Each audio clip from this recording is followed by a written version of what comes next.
자, 오늘 설교의 제목입니다. 크게 읽읍시다. 시작. 만사형통의 복을 받으세요.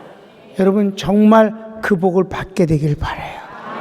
특별히 경제가 어렵다느니 어려워질 거라니 하는 이런 좋지 않은 분위기 속에서 나는 여러분들이 정말 축복받기를 원하고, 오늘 이 신년 영시 예배 감사헌금을 내가 그렇게 썼습니다.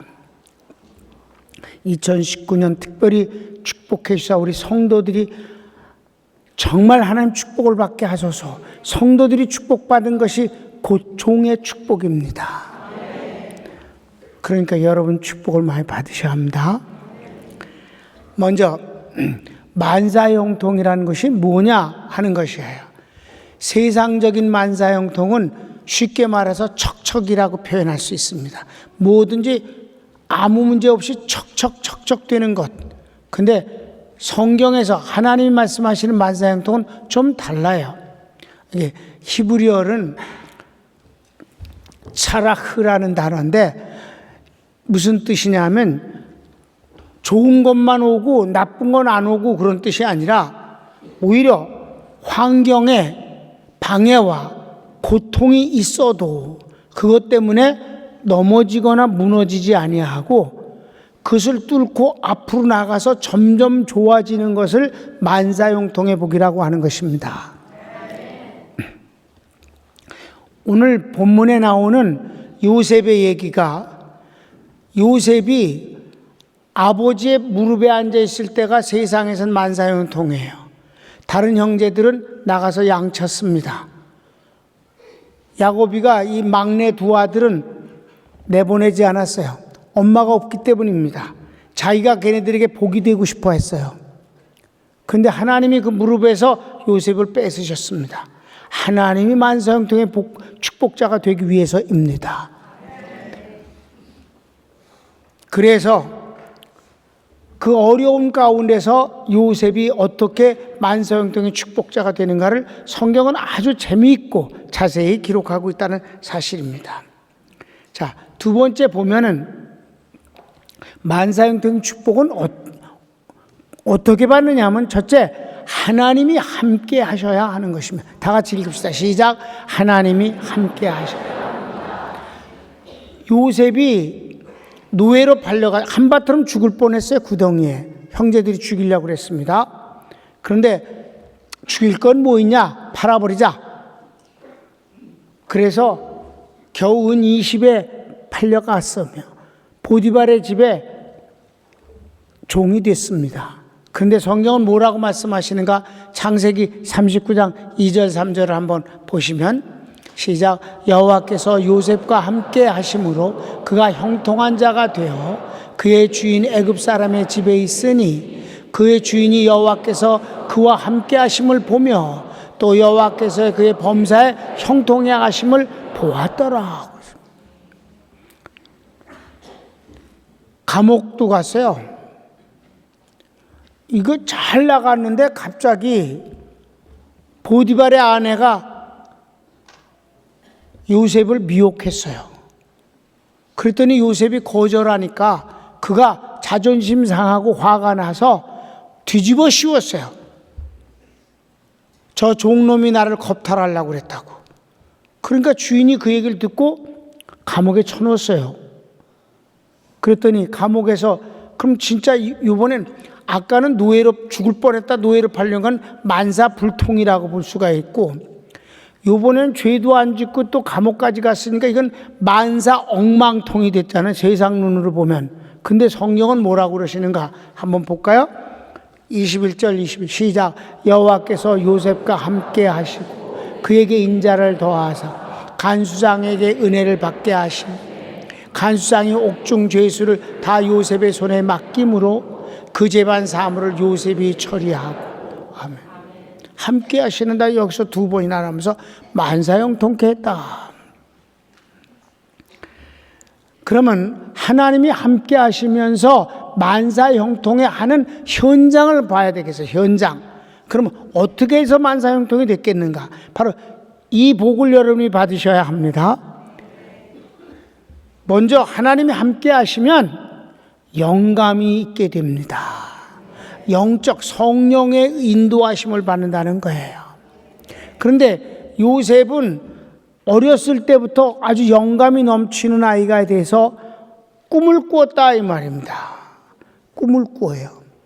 제가 밖에 나가서 선교사님들한테 목사님들에게 국내에선 20여 년 동안 횃불 선교회라는 것을 통해서 대한민국에서 목사님을 가장 많이 만난 목사라고, 내가 그런 게 아니라 극동방송에서 조사에 의해서 그렇게 말을 하더라고요. 그러니까 많은 목사님들을 만나서 복음을 전했습니다. 그럴 때나 지금이나 성도들이 실제적인 꿈을 꾸는지 물어보라. 담임 목사님 꿈을 꾸는지를.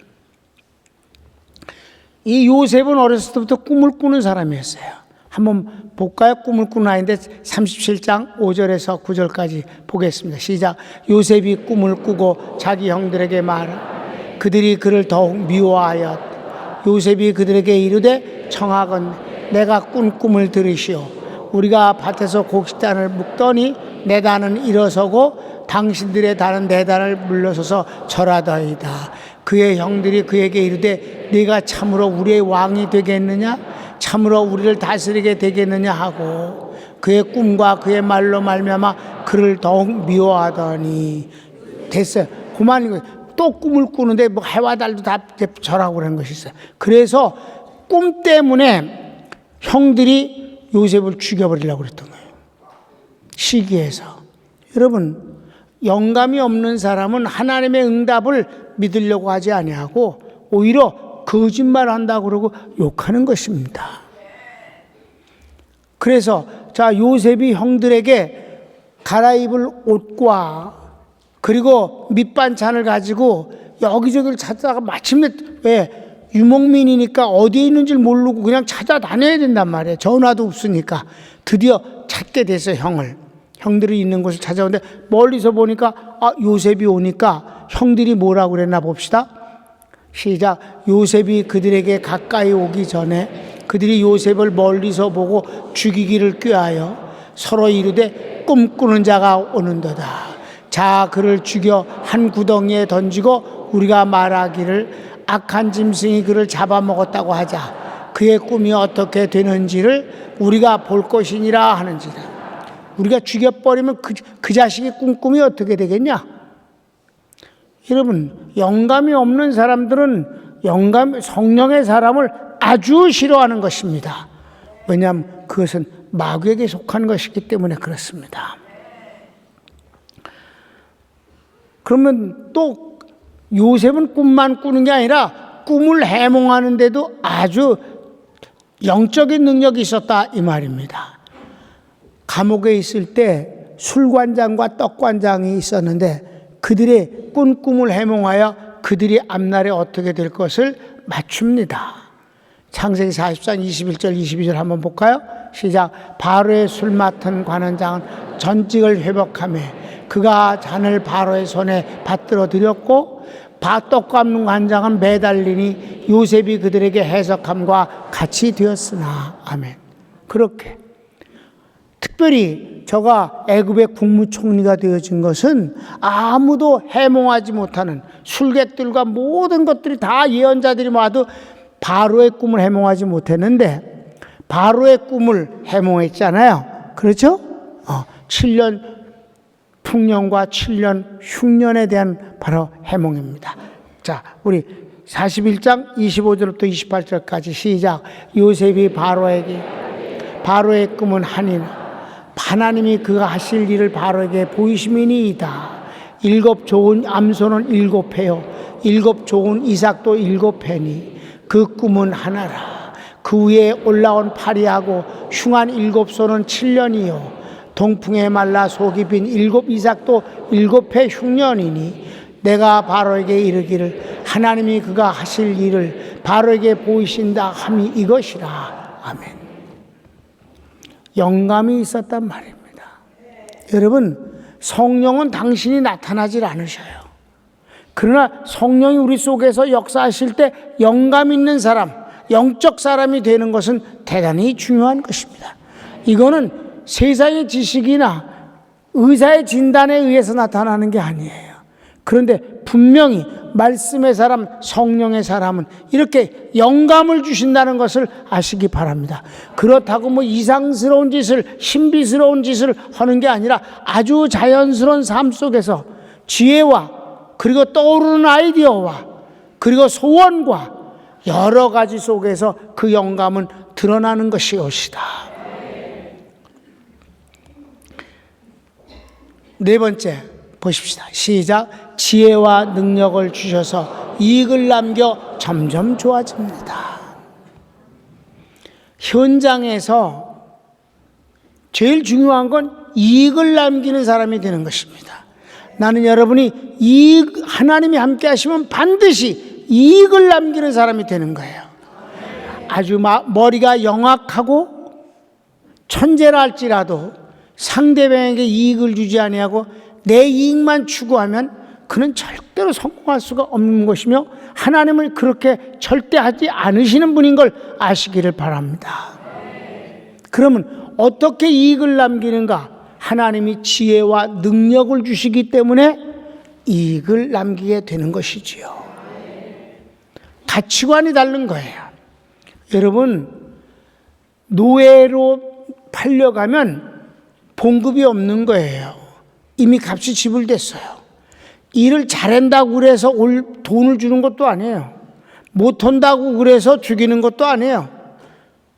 죄수도 마찬가지입니다. 어차피 형량이 정해져 있어요. 감옥생활 하는 것입니다. 그러니까 노예하고 죄수를 근성이라는 걸 붙여서 우리는 말합니다. 노예 근성, 죄수 근성. 어떤 걸까요? 노예와 죄수의 근성은 게으르고 핑계대고 엄살 떨고 눈치 보고, 이게 노예와 죄수의 근성이 것이다. 그런데 이 요셉은 노예일 때나 죄수일 때나 하나님께 하셔서 하나님의 지혜와 하나님의 능력으로 이익을 남긴다 이 말입니다. 자, 노예 때 한번 볼까요? 39장 5절인데 시작. 그가 요셉에게 자기의 집과 그의 모든 소유물을 주관하게 한 때부터 여호와께서 요셉을 위하여 그 애굽 사람의 집에 복을 내리심으로 여호와의 복이 그의 집과 밭에 있는 모든 소유에 미친지라. 여러분, 이 보디발이 집에 노예가 많은데도 불구하고 나이도 어린 이 요셉에게 더 많은 것들을 맡기는 것은 왜 맡길까요? 이익을 남기니까 맡기는 거죠. 여러분, 성경에 착하다는 단어가 있는데 아가도스라고 하는 말입니다. 이익을 남긴 사람이란 뜻입니다. 5달란트, 2달란트, 1달란트의 비유입니다. 5달란트 받은 사람이 나가서 열심히 장사해서 이익을 남겨갖고 오니 주님께서 잘하였도다, 착하고라고 하지 말고 이익을 남긴 충성된 종아, 작은 일에 내가 충성하였으니 내가 너에게 더 큰 일을 맡기리니 내 주인의 즐거움에 참여할지어다. 이렇게 말씀하셨단 말입니다. 하나님은 반드시 이익을 남겨주시는 분입니다. 너희 속에 이익을 남기신 분이 그리스도 예수의 날까지 그 모든 이익을 남기시는 일을 다 이루실 줄 우리는 확신하노라. 여러분, 평강교회 담임 목사가 신방 가서 축복할 때 항상 보는 빌립보서 1장 6절입니다. 하나님은 우리에게 이익을 남기시는 분이에요. 구원을 위해서, 축복을 위해서, 은혜를 위해서 항상 이익을 남기는 분이에요. 나는 여러분이 부족해도 주님께 이익을 남기는 삶이 되게 하소서. 이웃에게 이익을 남기는 사람이 되게 하소서. 이익 그럼 얼른 돈을 생각하지 마세요. 따뜻한 미소도 상대방을 편안하게 해주는 것이며 위로가 되는 것입니다. 말 한마디도 이익을 남기는 사람이 옵시다. 그러니까 노예로서도 이익을 남겼기 때문에 바로 이 보디발은 더 많은 일을 맡겼고 이익을 남기고자 하니까 하나님이 복을 주셔서 진짜 이익을 많이 나오게 하더라 이 말입니다. 도적이 오는 것은 도적질하고 멸망시키고 죽일 일이지만 내가 온 것은 양으로 생명을 얻게 하고 더 풍성히 얻게 하려 하십니다. 주님은 이익을 남기러 오셨습니다. 여러분, 이익을 남기는 한 해 됩시다. 그러면 만사형통의 축복을 받습니다. 죄수 때 한번 볼까요? 죄수인데도 불구하고 이익을 남긴 것이 참 특이한 일입니다. 39장 21절부터 23절 같이 보십시오. 시작. 여호와께서 요셉과 함께 하시고 그에게 인자를 더하사 간수상의 은혜를 받게 하심에 간수상의 옥중 죄수를 다 요셉의 손에 맡김으로 그 재반 사물을 요셉이 처리하고 간수장은 그의 손에 맡긴 것을 무엇이든지 살펴보지 아니하였으니 이는 여호와께서 요셉과 함께 하심이라. 여호와께서 그를 범사에 형통케 하셨더라. 감옥소장이 보니까 죄수 같질 않아. 얘가 그렇게 긍정적이야. 이익을 남기고자 하고 어떤 일이든지 간에. 그래서 일을 맡겨봤더니 정말 이익을 남겨. 조금 더 맡겨보고 조금 더 맡겨보고. 그랬더니 마지막에는 감옥의 모든 행정 전체를 요셉에게 맡겼다는 거죠. 그런데 하나님께서 함께 하시니까 지혜와 능력을 주셨으니까 그걸 하는 거지. 지혜와 능력 없이 어떻게 일을 하겠소? 그러니까 하나님이 영감과 지혜와 능력을 주신단 말입니다. 그런데 어떤 사람에게? 이익을 남기고 싶어하는 사람에게. 부족하지만 여러분, 담임 목사는 43년 동안 정말 내게 맡겨주신 양들에게 이익을 창출하는 성도가 되게 하기 위해서 최선을 다하고 싶습니다. 올해 더욱 그렇게 하겠습니다. 반드시 여러분은 들어가며 나오며 꼴을 얻게 될 것입니다. 그러면 마지막에 바로 앞에 섰습니다. 꿈 해몽을 했지요. 근데 여러분, 꿈 해몽을 잘했으면 금덩어리 하나 던져주면 될 거 아니에요. 근데 강요회를 열었다고, 왕이. 이렇게 지혜 있고 능력 있는 사람을 어디서 또 찾겠습니까? 차라리 이 사람에게 7년 풍년과 흉년을 관리하게 하는 것이 좋지 않겠습니까? 바로가 맞다, 맞아. 자, 37절부터 43절까지 같이 읽읍시다. 시작. 바로와 그의 모든 신하가 이를 좋게 여긴지라. 바로가 그의 신하들에게 이르되 이와 같이 하나님의 영에 감동된 사람을 우리가 어찌 찾을 수 있으리요 하고 요셉에게 이르되 하나님이 모든 것을 내게 보이셨으니 너와 같이 명철하고 지혜 있는 자가 없도다. 너는 내 집을 다스리라. 내 백성이 다 내 명령에 복종하리니 내가 너보다 높은 것은 내 왕자뿐이니라. 바로가 또 요셉에게 이르되 내가 너를 애굽 온 땅에 총리가 되게 하노라 하고 자기의 반지를 빼어 요셉의 손에 끼우고 그에게 세마포 옷을 입히고 금사슬을 목에 걸고 자기에게 있는 버금술에 그를 태우매 무리가 그의 앞에서 소리 지르기를 엎드리라 하더라. 바로가 그에게 애굽 전국을 총리로 다스리게 하였더라. 아멘. 이익을 남기니까 더 많은 이익을 남기기를 기대해서 총리직을 준 게 아닙니까? 출신이 뭐예요? 이방 사람이에요. 노예로 팔려온 놈이고 감옥 간 놈이에요. 이익을 남기면 하나님이 이렇게 해주시는 분인 거예요. 바로와 국민 앞에서 국가에게서 이가 이익을 남기는 사람이 됐어요. 마침내는 그 후손인 유대 민족을 위해서 그가 큰 일을 하게 되는 것입니다. 마지막 가족에게도 그는 이익을 남긴 축복자가 됐습니다. 45장 25절부터 28절까지 마침내 그 아버지 야곱이 그 형들이 팔아먹고 난 뒤에 짐승이 잡아먹었다고 요셉의 옷에다가 짐승의 피를 묻혀갖고 지 아버지한테 갖다 줘서 그 아버지가 사는 게 아니었어요. 그 사랑하는 아들이 심부름 보냈더니 짐승에게 찢어 먹혔다. 얼마나 고통스러운 삶을 살았을 때 마침내 애굽의 총리가 됐다는 소리를 듣고 처음엔 기절을 했다가 낭주에 깨나서 그 기쁨 중에 애굽으로 와서 그 아들을 만나는 장면이 나온다 이 말입니다. 너무 기니까 짧은 것만 보겠습니다. 25절부터 28절까지 시작. 그들이 애굽에서 올라 가나안 땅으로 들어가서 아버지 야곱에 이르러 알려 이르되 요셉이 지금까지 살아있어 애굽 땅 종리가 되었더이다.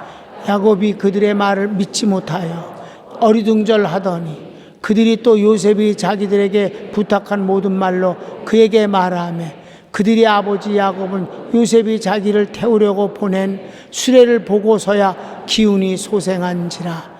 이스라엘이 이르되 조카도다. 내 아들 요셉이 지금까지 살아있으니 내가 죽기 전에 가서 그를 보리라 하니라. 그래서 온 가족 70명을 데리고 총리가 되어 있는 요셉에게 가서 끌어안고 통곡을 하는 장면은 참으로 아주 감동스러운 모습입니다. 사랑하는 여러분, 그러나 악을 행하고 남에게 해를 끼치고 손해를 끼친 그 형들은 평생을 두려움 속에서 살았습니다.